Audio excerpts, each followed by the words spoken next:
Okay, so Hegel actually thought that the only concrete understanding you can achieve is in the concept itself. So he did this whole process that I described in my previous videos. He derived the information, the data from the material reality, and then he reflected upon it using the logical dialectical method of finding the contradiction, and he arrived at a conceptualization, and this is where he stopped. He thought that this was the universal spirit within everything, and for him, primarily, the people were the only modi that were able to achieve that. So the people were the ones inspiring the spirit into things by thinking about them, very simply put.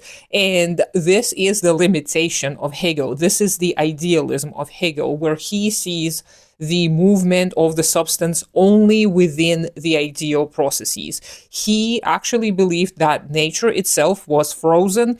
It was unmovable or immovable or whatever the word is. So it didn't move at all. It didn't change. Only through our thought processes, our ideal processes, we, the people, inspire the nature to become more concrete. It only becomes more concrete within our heads. So Hegel was actually the one, I would argue, who invented the matrix. So postmodernists were not inventing anything with this concept. But Marx actually put everything right. Marx followed Hegelian suggestions. He followed that process of conceptualization of the ascension from the abstract to the concrete in the ideal. And then he said, but wait a minute, it goes back. It goes back to material reality, and our correct reflection corresponds with reality, with material reality. It is not just us thinking that it is happening. We can make it happen, and we do. As human species, we have transformed nature around us, and we have adapted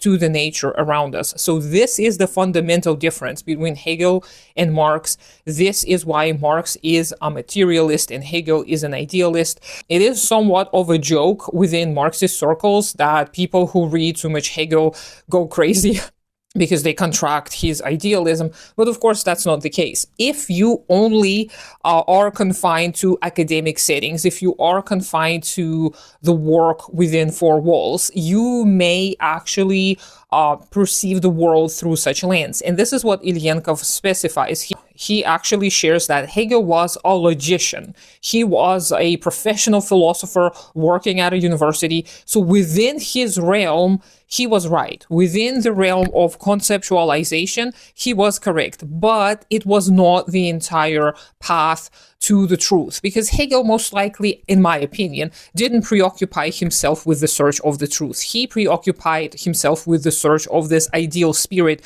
which he allegedly, to himself, he found it. And Marx was much more concerned with material reality because he actually had the necessity to arrive at the truth, because Marx struggled. And that is not to say that Marx is somewhat special or Marx was the only one who could have arrived at the truth. No, anybody could have been in Marx's place. It doesn't really matter who the person is who arrives at the truth. We all have the capability at arriving at the truth, and then the truth is going to change, and we're going to change our understanding of the truth in accordance with its logic. But Marx, in the Western world, was the one who solidified, first crystallized the ideas of Hegel. He grounded them back into material reality. So for this, we should be eternally grateful, and we should study Marx's Capital. And if you find it hard reading Marx's Capital, I highly, highly recommend, once again, the work by Evald Ilyenkov, the Dialectics of the Abstract and the Concrete in Karl Marx's Capital. Ilyenkov's Dialectics of the Ideal is a great, amazing, perfect work to start your journey into dialectics.